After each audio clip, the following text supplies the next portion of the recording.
Let's continue the Django-allauth authentication series and move on to an important topic in modern security, and that's multi-factor authentication. So multi-factor auth, it strengthens your account security by requiring multiple forms of verification instead of just relying on a username and password. So there are some key benefits to this approach. First of all, you get enhanced security. So even if passwords are compromised, you have that additional layer of security in multi-factor auth that can prevent unauthorized access. And you also get protection against phishing attacks. And that's because attackers can't log in with the stolen credentials alone. And on top of that, you get identity verification. And this essentially confirms that users are who they claim to be through trusted devices or biometrics. Now, Django-allauth has good support for multi-factor auth. We're going to look at that in this video, and we're going to see another reason basically to make Django-allauth a key part of your applications. And at the end, we're going to write a very basic middleware that's going to enforce MFA for existing users. So let's get started. Before we do, if you want to support the channel, check out our Ko-fi page. We've got a link just below the video. And if you want to become a member, we've opened memberships as well. Thank you to all the new members. And let's get started looking at multi-factor auth. So as you can see here, we have an MFA application in Django-allauth, and that contains the following functionality. You have TOTP-based authentication, and that stands for time-based one-time password. You also have authentication by recovery codes and viewing, downloading and regenerating recovery codes as well. And on top of that, you have WebAuthn based credentials. So if you want to use the Web Authentication API, you can do so as well. What we're going to do to start with is we're going to install the extra packages that are required by Django-allauth's MFA functionality. We can do that by using the pip install command if you're using pip, or if we have UV in our project as we do here, what we can do is we can run UV add, and we're going to paste that in there, and that's going to install those additional packages as you can see here. One of the key ones here, as you can see, is QR codes. So when you do multi-factor auth, you can scan a QR code as part of that workflow. We're going to see that very soon in this video. And after we've installed these packages, we can go back to Django's settings.py. And if we go to installed apps, at the bottom here, we're going to add the allauth.mfa application. And by adding that, we have access to the functionality of the MFA application. We can then go to the terminal. Now, the MFA application does add a new database table. So what we can do here is run the manage.py migrate command. And when we run the migrate command, it's going to create that new table in our database. So you can see here it applied those migrations from the MFA application, and we now have a new table in the database. And if I open Beekeeper Studio, you can see we have a table here called MFA Authenticator, and we can go here. At the moment, we don't have any rows, of course. We're going to look more at this table later in the video. Now there's one more step here. If we go back to the project URL configuration, we're going to add the URLs from the MFA application into the URL patterns here. So let's set up a path here for accounts/MFA, and we're going to include the URLs from this package. So that is the basic setup of the MFA application in Django-allauth. Let's now move on and look at configuration of this package. So if we go to the section on MFA, we're going to go to the configuration page. Now, like the other applications in Django-allauth, we have an adapter in the MFA package. You can see it here, it's the default MFA adapter. And if we scroll down here, you can see you can override the forms involved in multi-factor authentication. And if we scroll down further, we have some more interesting settings. This is an important one here, MFA supported types. Now, when you add the MFA application, the default here is recovery codes and the time-based one-time password. These are the authenticator types that end users are able to set up. You can also add the WebAuthn to that if you want to involve that, but we're going to leave it as it is for now. It's important to know though that this is the defaults for multi-factor authentication. And we also have a setting here to define the period of time that the TOTP code will be valid for in seconds. By default, that is 30, which is a fairly standard setting. And we have additional configuration here, and I'll leave a link to this page below the video. We're now going to test this out. So let's go back to our application, and we're going to sign in with this guy here, John Doe 2. Let's click the sign in button, and we're going to be taken here to the application. Now, if we go to any of the Django-allauth pages, for example, this one here on email addresses, you can see we have a new link available, and that's for two-factor authentication. So let's click through to that. So just by adding MFA to the application, to installed apps and so on, we now get access to this page, and we can see at the moment that for this user, an authenticator app is not active. Now what we can do is activate that. So we can click this button here, and you can see we're presented with this page that contains a QR code. And we can scan this using an authenticator application and then input the verification code at the bottom that's given to us by that application. So at this stage, what I'm going to do is scan this using my Authenticator application on my phone, and then I'm going to input the authentication code at the bottom. So I've now added that to my Authenticator application. That is the code there that ends in 9 at the bottom. I'm just going to change this so that it's incorrect, and then we can see what happens when we click activate. You can see it says incorrect code, but if we make that correct as it is on my phone, we can then click activate and we get taken to this page here. Now the messages at the top tell us that an Authenticator app has been activated and that a new set of recovery codes have been generated. Now of course the styling for these pages isn't great, but you can amend these if you want to, and you probably do want to if you're creating something that's going to be used in production. But what I'm going to do now is just download these codes. When you click the download button, you're taken to this page, and I think I actually clicked the link to generate some new codes there, so let's go back and we can download the codes here, and that downloads them as you can see at the top right of the page. You can use these codes to recover your account if you lose the Authenticator device. And one thing to note, if you want to add multi-factor auth, you must have an account that has a verified email address, or Django-allauth is not going to allow that. So we've now added the Authenticator app. Let's sign out of the application, and we're going to try and log in again with this user. So I've filled out the details for John Doe 2. Now when we click the sign up button, or the login button rather, we're now taken to this page on two-factor authentication, and again we're prompted to enter that code. So I'm going to enter the code again from my phone, and then once we've entered that code, we can sign in to the application. So we now have multi-factor authentication set up and working in this Django application using the 𝗏𝗏 MFA package. And let's have a quick look at the database itself. Remember we had this MFA authenticator table. We now have a couple of rows in that table, and each row has a type, for example TOTP for row 1, and we have the recovery codes type for row 2. And we can see both of these are linked to the user with the ID of 2 that actually activated the Authenticator application. And this table is essentially how Django-allauth knows which user accounts actually have multi-factor authentication activated. And there's an associated Django model for this table, so we can go back to the project, and I'm going to import the Authenticator model from the mfa.models module. And if we right click this and go to the definition, you can see the actual definition in this package, and you can see the types that are available. We saw the type column in the database.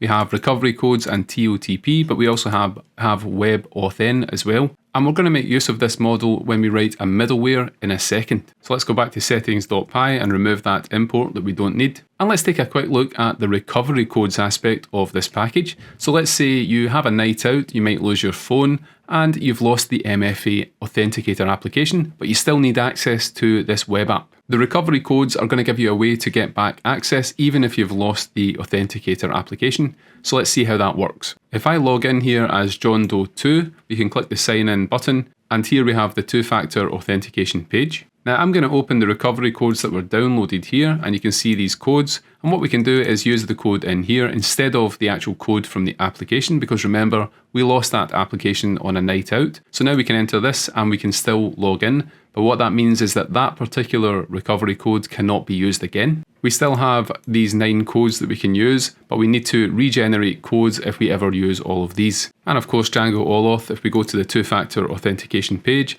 it has a generate page that you can actually use to regenerate these codes. And you can also see that there are 9 out of 10 recovery codes available, and that's of course because we just used 1 out of 10. And I want to show that this also works with the social authentication that we set up in previous videos. So let's sign out of this application, and then we're going to log in with Google here. So let's sign in using this 𝗏𝗏 test user account that we saw before. And when we click this, we're going to get taken to the page. So you can see I'm now on this page that we set up before. Of course, this looks ridiculous, but we would style this better in a real application. We can now go to the two-factor auth page. This social account user doesn't have an Authenticator app activated, but we can activate that again. And after activating it, what's going to happen is when you try and sign in using your Google account, you're going to be prompted for a code, just like you did when you entered a username and password. Now, I'm not going to go through that process, but I just want to note that this will work with your Google and GitHub and so on social authentication accounts.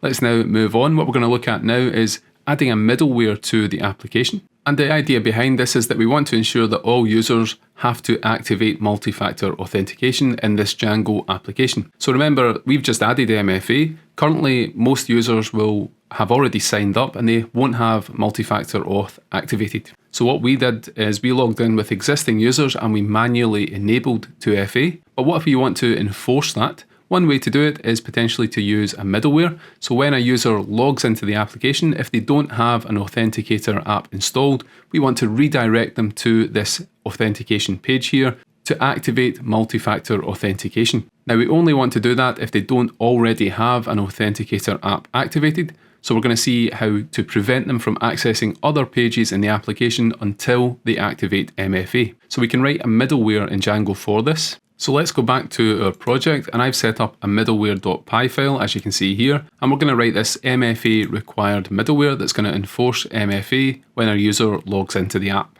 Now we have a skeleton set up here. If you want to know more about creating middlewares in Django, check out the previous video that I've got a link to just below where we cover that topic. And this isn't a production ready implementation, I just want to show the idea here. So what we're going to do is we're going to implement this call method of the middleware, and let's remove this pass statement for now. So we're going to check to start with, is the user authenticated? So if request.user.isAuthenticated is set to true, what we're going to do is then check to see if the user has an authenticator set up. If they don't, we want to redirect them to the page where they can actually set that up.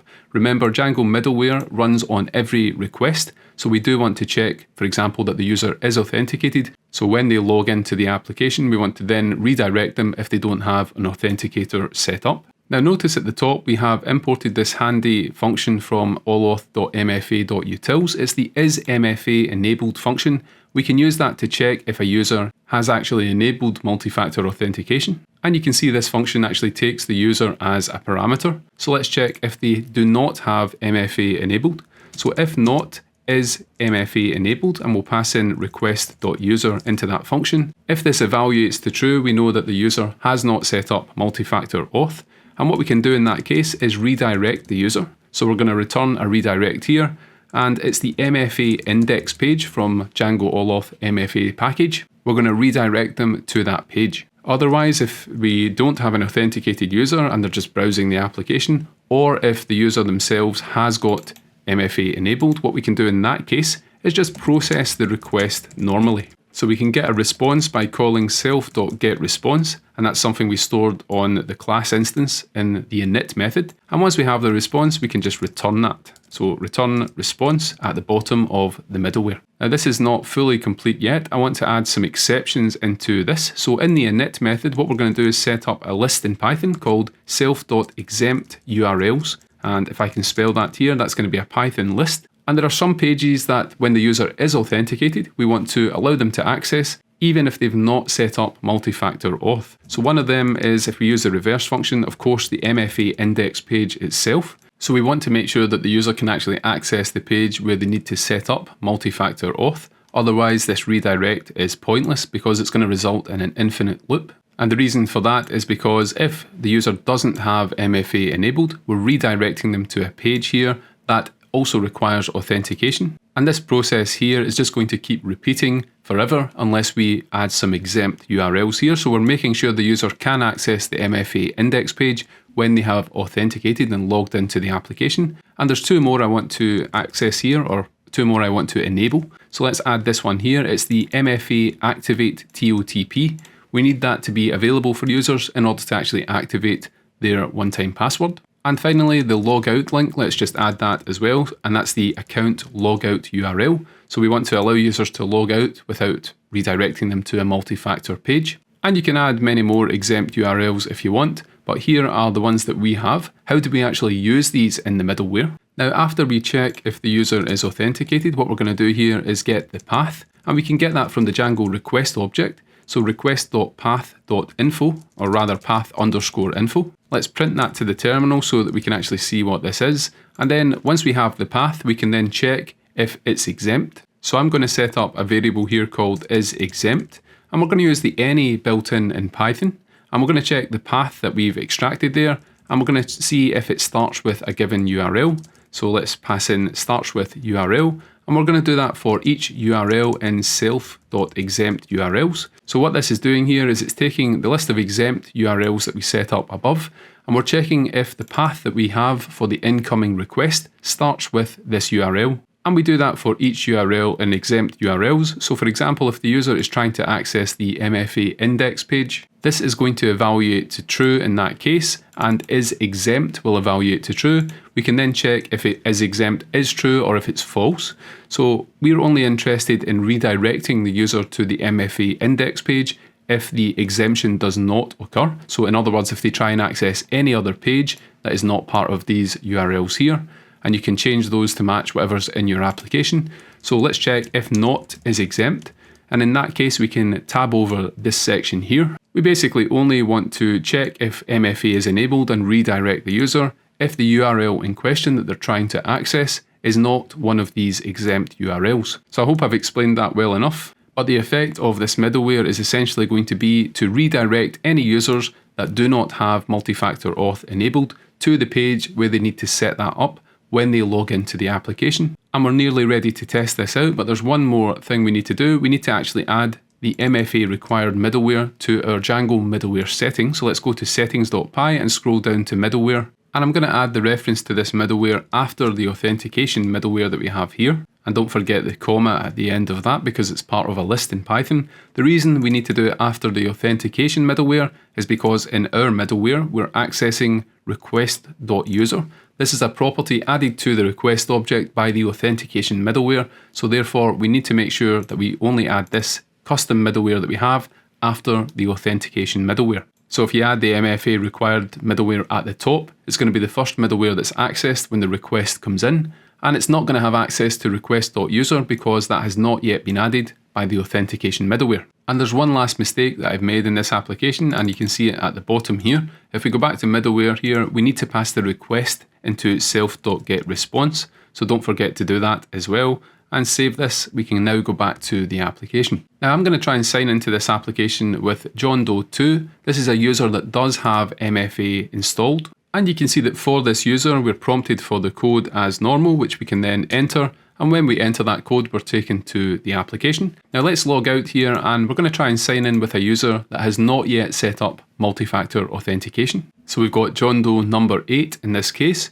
When we sign into the application, you can see that this time we're redirected to this page here where we have to set up multi-factor authentication. And the reason we're redirected is because we don't yet have an authenticator application active. And if we try and access any other page, for example, change password, again, we're redirected back to this page. So we can't actually do anything in the application anymore unless we set up an authenticator application and set up two-factor auth. And this is going to apply to all pages that require authentication in this application, except any pages that we add to exempt URLs. So for example, we should be able to log out of this application. Let's try that out. If we go back to the sign out page, we can click sign out, and that is working as normal because it is exempt from the flow that we just set up. But what we can do with that middleware is we can essentially enforce a policy that says if you don't have MFA set up, you're not going to be able to now access this application until you actually set that up. And you can imagine an extension to that. For example, you give users 30 days to activate MFA before enforcement comes in,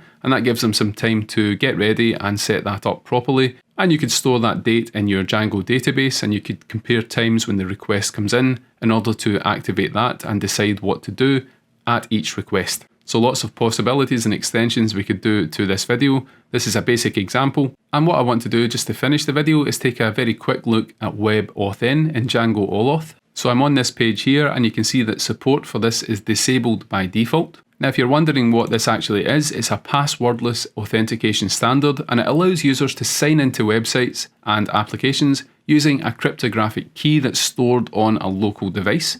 So for example, that could be stored on a phone or a fingerprint reader, or it could be some USB security key as well. And that is a very secure way to actually authenticate with an application. So if you'd like to see a proper extension with this topic here, let me know in the comments. But to activate this, it's very simple. We saw the MFA supported types configuration earlier on. We just need to add that into that setting in order to enable this. And if you want to enable support for logging in using this passkey here, we have the setting MFA passkey login enabled. You can set that to true. And this passkey is essentially a pair of cryptographic keys that's used for authentication. So you'll have a private key which is stored securely on the device, and you also have a public key, and in this setup you would send the public key to the Django application, and that's going to be stored there But of course, the private key should be something that never leaves your device. Now let me know if you want to see more on this. What I want to do next is look at the Django-allauth UI package, and then we're going to move on to Django-allauth headless mode,